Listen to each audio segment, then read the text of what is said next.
Elena Martín Ortiz. I know you go by Elena Martín. Great to have you on the Joy of Paddle. You are a wonderful person. I've been so excited to have you on. In your own words, Elena, who are you? Very happy to be here. I was very much looking forward to this podcast, Minter. I am a professional in the sports industry and also a tennis and paddle player. Well, you also happen to work at Deloitte, right? And we'll get into that a little bit afterwards. But let's start talking about your route to paddle, Elena. Naturally, since you come with a little accent, probably happened in Spain. Yes, it did. So I started playing tennis, not a very young age, but something like 10 years old. And then 3 years later, a couple of paddle courts were built in my club. That was back in the beginning of the 90s. So my mom started to play and she said, "Hey, why don't you try?" So I started taking some lessons. So I would play tennis. And on top of that, I played paddle at the same time. I mean, I played paddle a couple of days. I played tennis a couple other days. I was not like a very successful tennis player. I was okay, but I was not at all the best in my country or my region even. And when I started playing paddle, my coach she suggested I should go to the Spain Championship under 16. I was 15 at the time, so I went and I made it to semifinals, which was like, Wow. wow, I was made for this.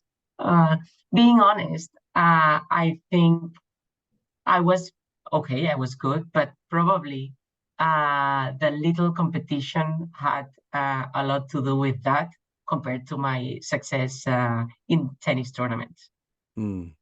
And I assume it's always or it's of course going to be a question of your partner, how you get along, how well you play together, and sometimes the draw is favorable, not so favorable. But in any event, this obviously set you along. And what was the discussion with your parents at this point? You're like, Mama, Papa, I want to go, I want to play paddle. Like, but tennis is a more noble sport. What is this paddle thing? No, they were so happy with that. I mean, uh, Paddle offered me, it all went quite fast because of making these semifinals. I got like a scholarship from the Spanish Federation. It was not, I mean, it was not a big deal, but it told something, right? So I started playing paddle more and more and playing tennis less and less until when I was 18 or maybe 17 already. I stopped playing tennis and only trained paddle. I trained 5, 6 days a week. I had my trainings at the club, and 1 or 2 days I can't recall now where with so the ones that were done by the federation, so that were controlled and sponsored by the Spanish Federation. And then I started playing tournaments not only in my region, but I started traveling. At the point there was this tour called Opel Padel Tour, which was the president for the World Padel Tour, and so I started playing that. It was strange because the sport was so underdeveloped, I would say, that the in the draw there were professional players, but there were only sorry, also people like me who are not professionals. I was studying and slash afterwards working at the same time, and I would let's say do both things. Which is very common, for example, today in Britain. The majority of the people who play very good level play a lot of tournaments. They're bankers, or they're doing what they can to make money, because as the sport grows up, the winnings aren't there yet.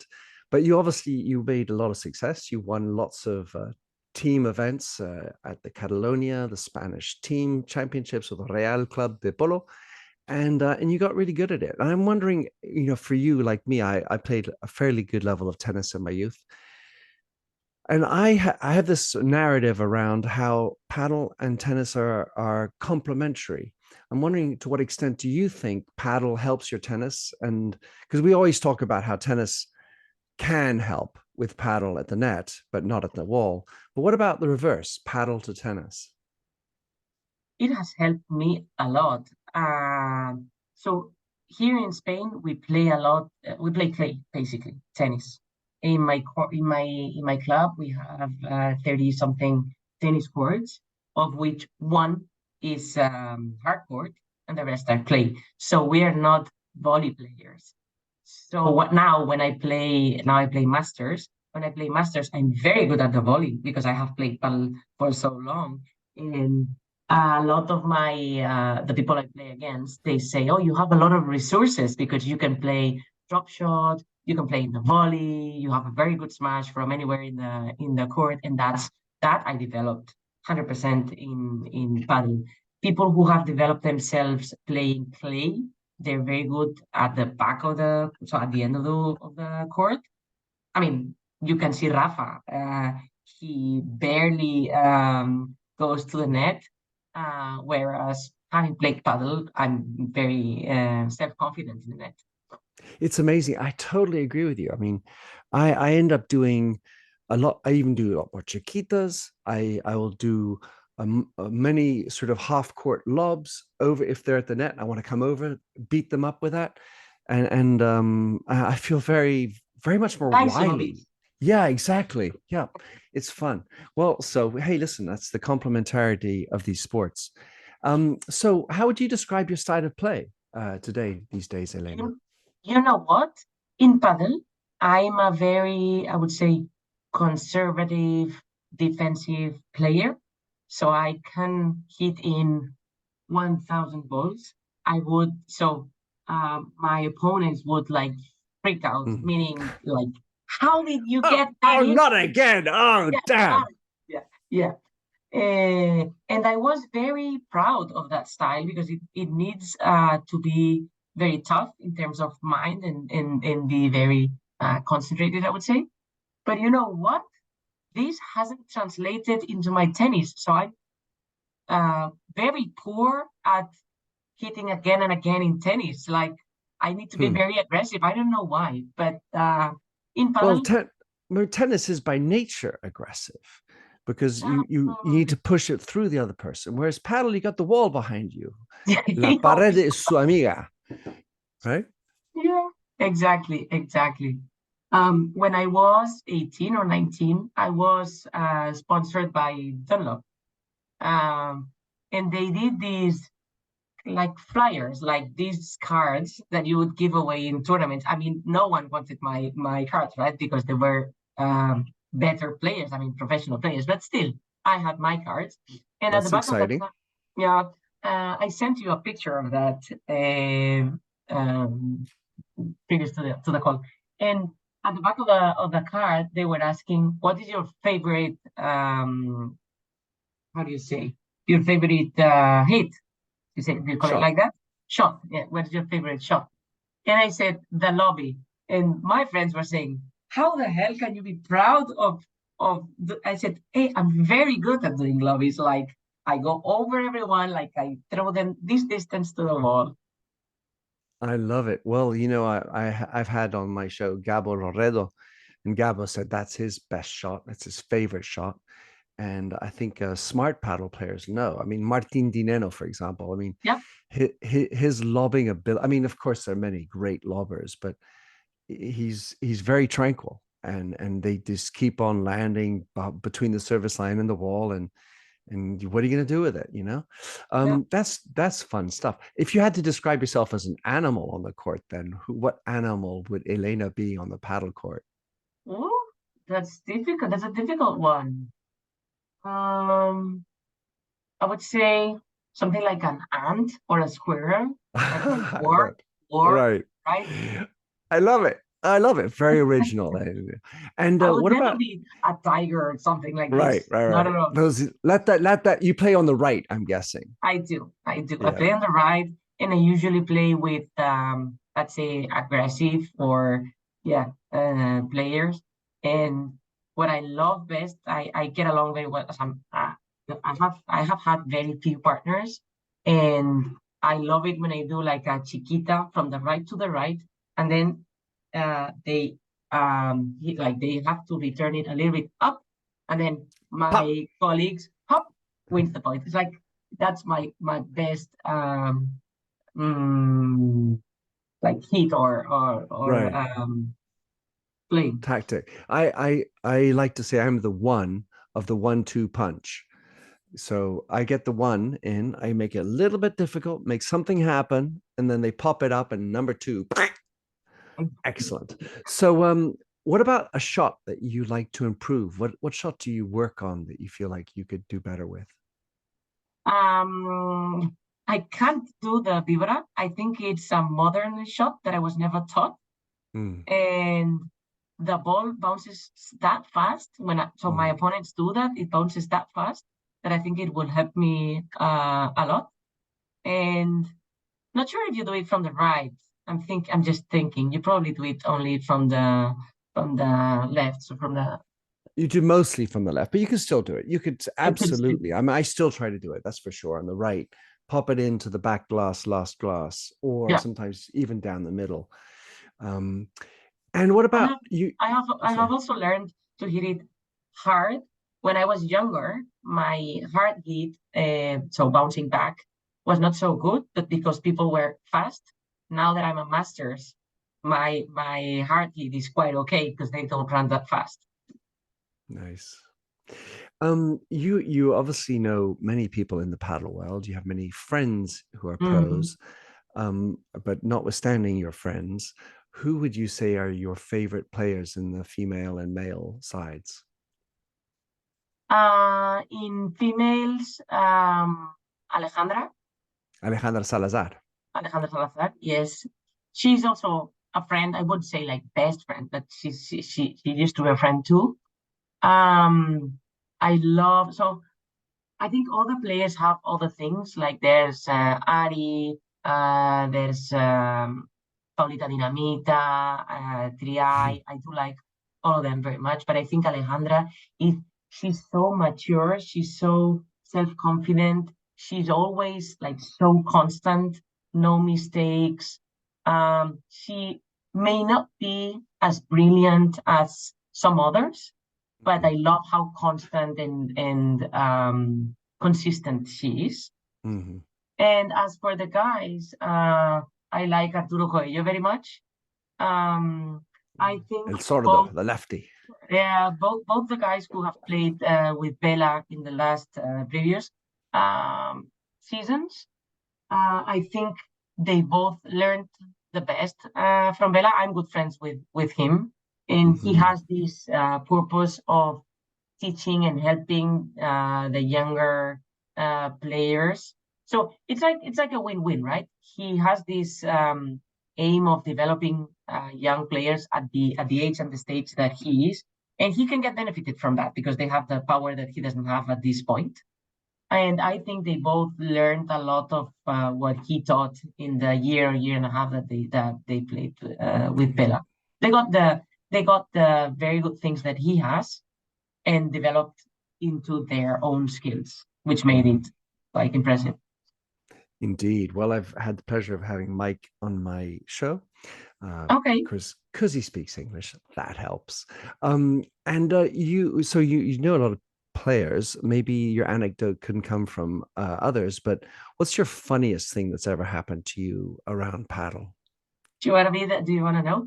I played a final of the one of the tournaments that we have. It was not a Opel Padel Tour. It was a, let's say, not so uh, Prestigious high, or yeah, prestigious tournament. But it was a final. It was like a good event, and I'm warming up, and there's a ball that so my opponent hits the net and it stays on her side. So Mhm. I go over the net to get the ball, and I broke the net.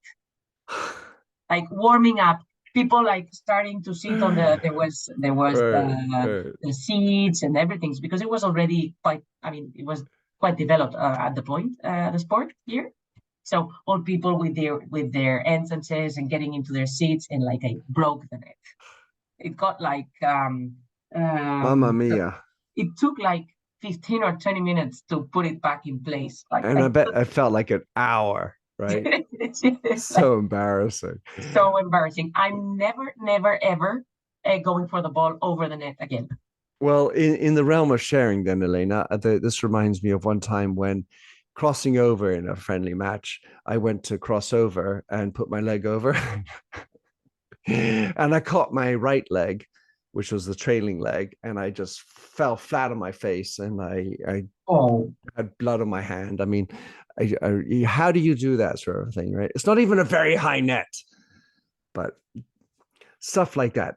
Elena, you play a lot of paddle. You have a lot of great friends in the paddle world. What is the life lesson that you feel that paddle has brought to you? I always tell this story in the when I had job interviews. So um, I haven't I haven't had to experience a lot of effort in my undergrad or graduate studies. Um, I was I did engineering. I was good at math, so it was kind of practicing. But what I learned from paddle is that when I started, sorry to go back, when I started, I was not the most talented player. I'm not the one, as I explained with Alejandra, I'm not the one who's doing these, I don't know, like Gemma's drop shot, or I'm not that kind of girl. I'm more Magic. I don't have a lot of magic, sorry to say. Uh, but I learned that by training more and by devoting a lot of time, being very consistent, very focused, concentrated, I could play better than people that started from a better position than I did. Mm. So I learned a lot about being tenacious, constant, not like you lose a match, it's okay, just keep up training again and again and again. I love it. Well, I And it think pays off.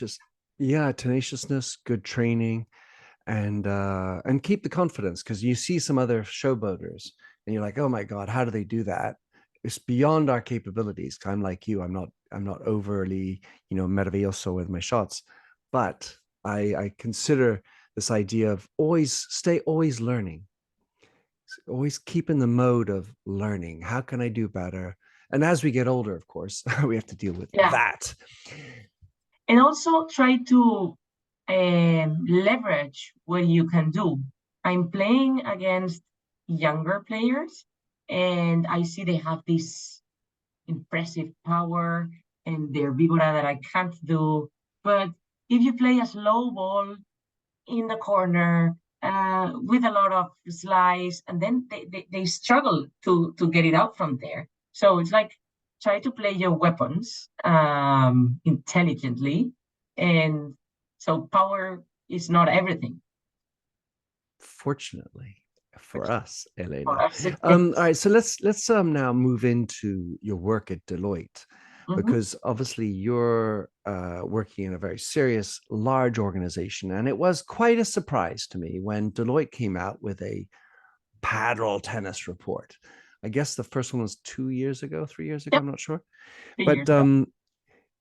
I mean, what was the story going on behind the doors as to making a report on this new game called paddle? I mean, Deloitte not being Spanish, I mean, generally speaking, Mhm. you imagine the sort of the worldwide Deloitte office saying, "What is this game? Your paddleboard, platform tennis, pickleball? What is this?" No, it's paddle. Tell us how We it came around. we have some independence in the country, so there's some decisions we can make. And it happened the following way. I had met some partners, and so I have some relationships within Deloitte who play paddle.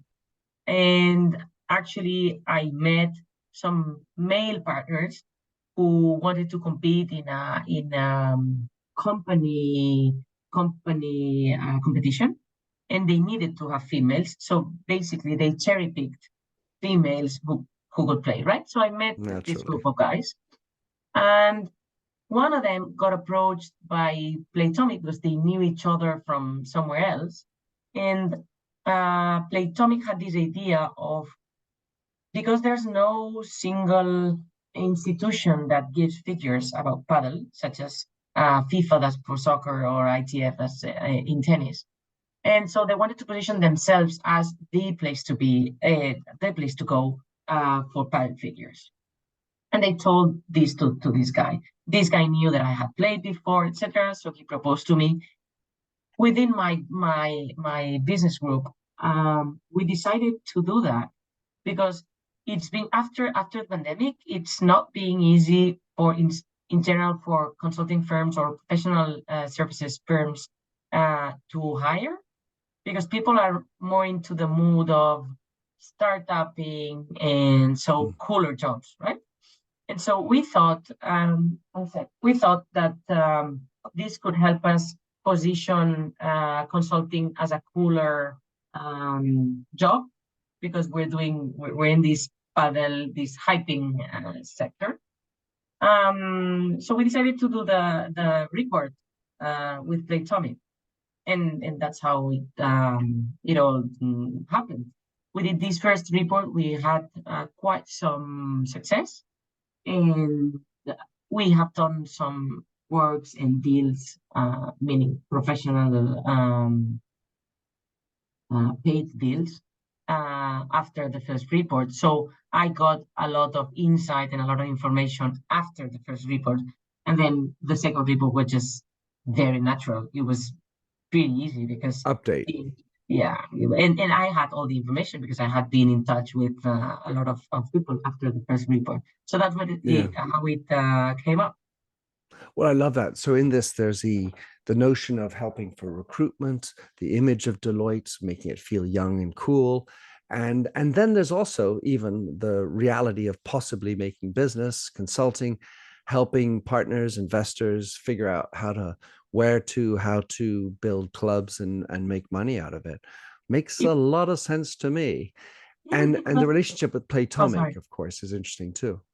Yeah, sorry, but to interrupt you, that the second part, the commercial part, and being in touch with institutions and helping with business was a consequence. But I honestly, I didn't think of that when we produced the first report. It was so surprising to me, though it seems obvious now in hindsight.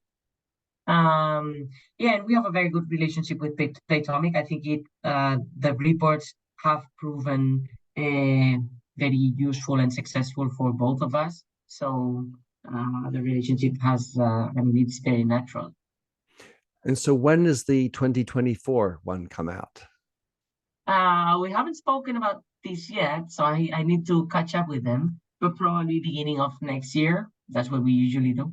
Fabulous. So in the report 2023, which I'm hoping you'll be able to help us, others to get a copy of, who are interested. You talk about obviously the lay of the land, how many countries are growing, so one of the highlights in the latest report is about Sweden, of course, because Sweden has this spectacular growth. And as the report identifies, and I thought that was really interesting, that it's a unique reasons for its specifically hyperbolic growth related to the pandemic, Ibrahimovic, the football player, and all that. How do you think Sweden's going to pan out now that it's we see tapering down and some clubs closing? I think what happened in Sweden is that the supply of courts, so offer, went over the expected long-term demand of the country because of these specific circumstances that you just explained. So clubs will close and they will continue closing. I don't think there's much more to come in terms of closures, but it will stabilize at the rate that it should have stabilized if it hadn't been for the circumstances. So Mm. we, in the report and in the jobs that we've done, we have calculated like a penetration rate, meaning how many people can play paddle in a country, and that depends mostly on the penetration of tennis sports. Of so on the culture of sports of the country, more specifically the penetration of racket sports in the country, then like economic situation, meaning you need to have to be over a certain threshold to be able to um, uh, Afford it. afford it, yes, and the availability and price of land. And that comes in from the supply side, because if land is very expensive, for example, I don't know, in Paris or in London, it's more difficult for paddle courts to develop there. So it's a profitable business, but depending on the how much is people is willing to spend in a match, and how much the land is costing, then numbers don't even out, or you can't make a profit. So the supply of courts is lower.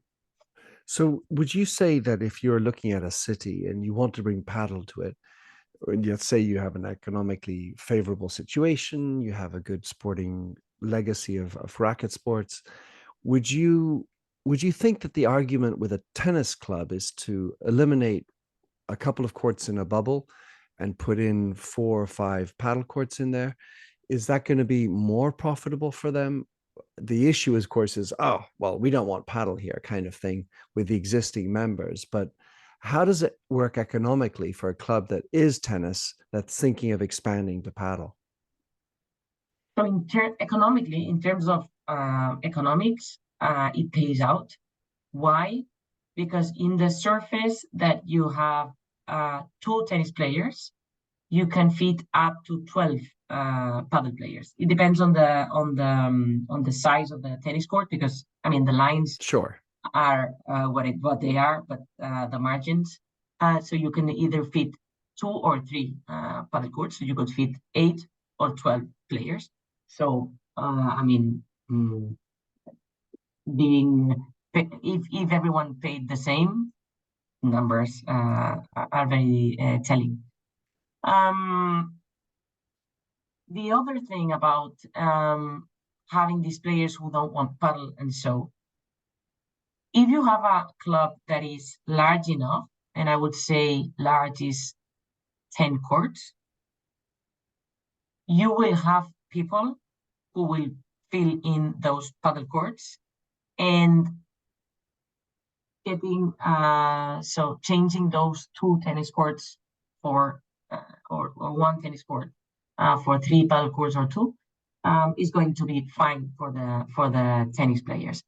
Usually, there's some people like you or me who play both, but people who are good at tennis and they're in a very good form, and they play regularly, and so they're not the first one to move into paddle, because at the beginning it is they move less, the distances are very short, so they feel like they're not doing as much sport.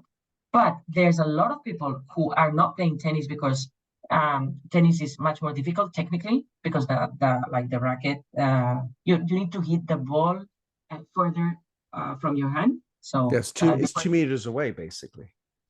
so the further you hit the ball from the hand, it's more difficult. So table tennis is easier than paddle. Paddle is easier than tennis. And so there's some people who are either they're not so fit, or they technically can't afford to play tennis, and they will get into paddle. And it's also very social. There's in my club, for example, I would say 70% of the people who are playing paddle are women, because they bring their kids to tennis lessons or something, and they get together. Instead of having coffee and chatting, they play paddle and they chat, because you're so close to the other one, and at least they're doing some sport. Some may argue that it's not as hard or as requiring as a sport as tennis, which maybe, I mean, it's something we could discuss, but at least these people are doing some sports, which they wouldn't do if they only had the opportunity to play tennis. Well, I wonder, so the socialization, the number of players on the court, whether you can charge the same amount is one thing, but for sure, what that means is that you have 12 people who can go buy beers in the club bar afterwards, and that has to be profitable. And I'm wondering, and listening to Elena, how many, because of the social nature, as both of us know about the game, how many paddle love affairs sprout because of meeting on the paddle court, because it is such a social environment. I can tell you one very fun story. Let me first address your question. I honestly, I don't think it's so like love affairs like come out from a paddle match. But in my case, for example, you met someone, I don't know, at a gathering or at a bar or a pub or something, and if you have the same interests, you'd say, "Oh, why don't we play next week?" And so you get together and you play. Me, my friend, him, his friend, and you have a beer or a Coca-Cola afterwards, and so you start meeting each other. So I used to do that when I was young a lot, and because you share the same interests, right? And the fun story I wanted to tell you is I knew Fernando Velasteguin, because I used to play this Opel Padel Court, Opel Tour. I was like something like 22 or so, 21, and he was 24.